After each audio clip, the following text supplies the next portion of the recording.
Halo pemirsa, kita berjumpa di segmen Sindo News 5 bersama saya Kevin Pakan. Ruang bincang yang bukan sekedar menyampaikan berita, tapi juga mengajak kita semua berpikir lebih dalam tentang apa yang sedang terjadi di negeri ini.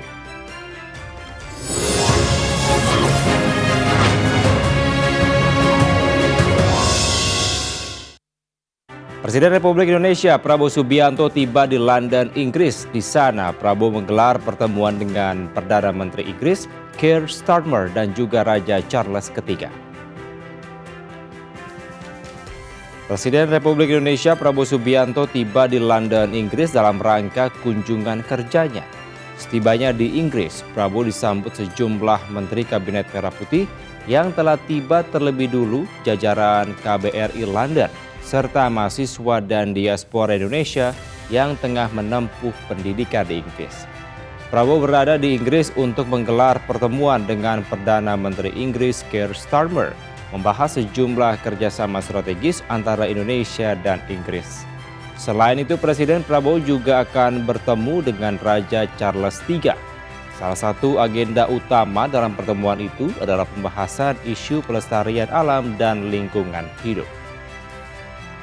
Kita jujur bisa dikatakan amazed karena kan beliau sangat humble. Tadi juga beliau menyalami banyak sekali masyarakat dari mulai tim KBRI sampai mahasiswa juga.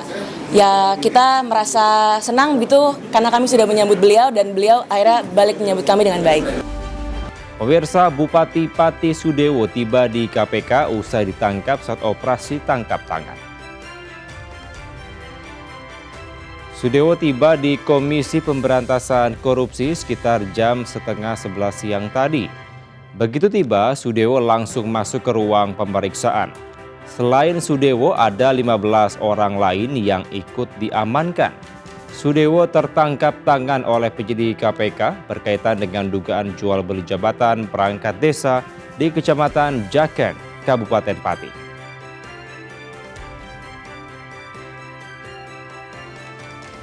Yang masih akan kami sampaikan nanti ya terkait dengan peristiwa tertangkap tangan di wilayah Pati ini, terkait dengan perkaranya apa, konstruksinya seperti apa, pihak-pihak yang diamankan siapa saja, itu nanti kami akan sampaikan. Pemirsa, Polda Metro Jaya hari ini memanggil sejumlah saksi dan juga ahli meringankan untuk tersangka kasus ijazah Jokowi Roy Suryo CS. Ahli yang datang mulai dari ahli fotogrametri hingga ahli komunikasi. 3 saksi dan ahli meringankan untuk tersangka kasus ijazah Jokowi Roy Suryo CS memenuhi panggilan penyidik Polda Metro Jaya. Mereka antara lain Tono Saksono, ahli fotogrametri atau pengukuran geometris dalam foto, kemudian Henry Subiakto, ahli komunikasi dan undang-undang ITE, serta Zainal Mutakin, ahli bedah saraf dan neuroscience dari Universitas Erlangga. Dalam kasus ijazah Jokowi, Polda Metro Jaya menetapkan 8 tersangka, namun 2 tersangka yakni Egy Sujana dan Damai Harilubis, status tersangkanya sudah dicabut karena mengajukan restoratif justice. Hari ini kita mulai dengan pemeriksaan ahli dan saksi. Berdasarkan undangan, seharusnya ada 3 saksi yang akan diperiksa, kemudian ada 7 ahli. Tetapi dari 3 saksi itu kebetulan mereka saat ini sedang ke Solo untuk menjadi saksi pula di sidang citizen lawsuit di Pengadilan Negeri Surakarta. Kemudian dari 7 ahli yang dipanggil, 3 hari ini memenuhi panggilan, tetapi nanti sisanya akan dipending kira-kira sebelum akhir bulan ini. Pemirsa, indeks harga saham gabungan atau IHSG berhasil menutup perdagangan sesi pertama dengan penguatan 0,24% di level 9.155 pada hari Selasa.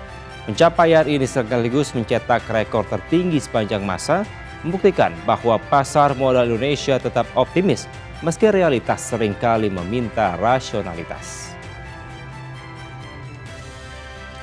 Sepanjang perdagangan, IHSG terlihat nyaman berjalan di zona hijau, bergerak manja di rentang 9.126 hingga 9.174 yang juga menjadi level tertinggi intraday.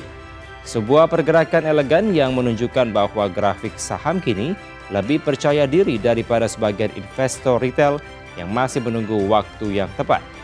Total transaksi mencapai 16,07 triliun dengan 46,61 miliar saham diperdagangkan dalam 2,33 juta kali transaksi.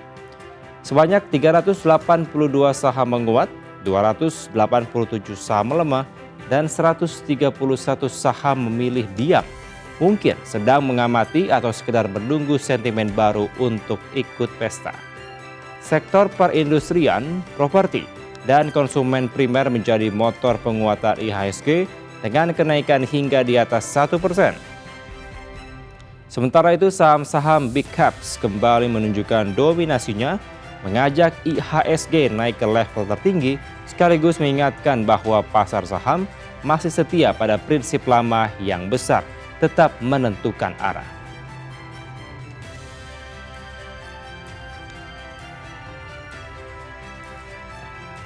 Pemirsa, pebulu tangkis tunggal putra Indonesia Jonathan Christie memutuskan mundur dari Indonesia Master 2026.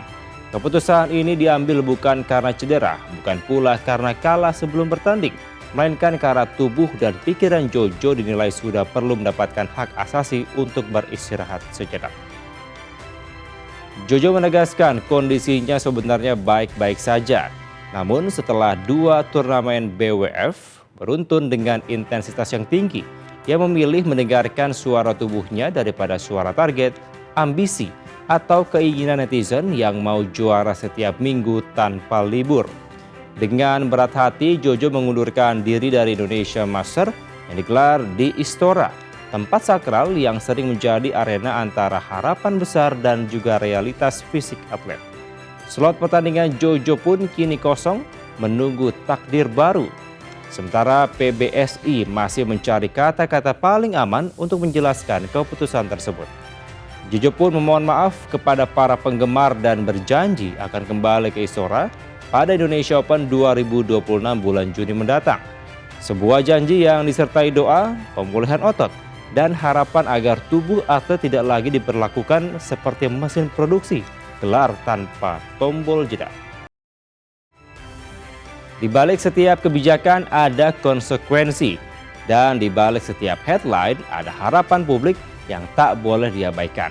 Dan kalau hari ini kita belajar satu hal, itu adalah kekuasaan bisa dibongkar, kebijakan bisa ditantang, dan suara publik kalau cukup lantang bisa mengubah arah. Saya Kevin Pakan, sampai jumpa.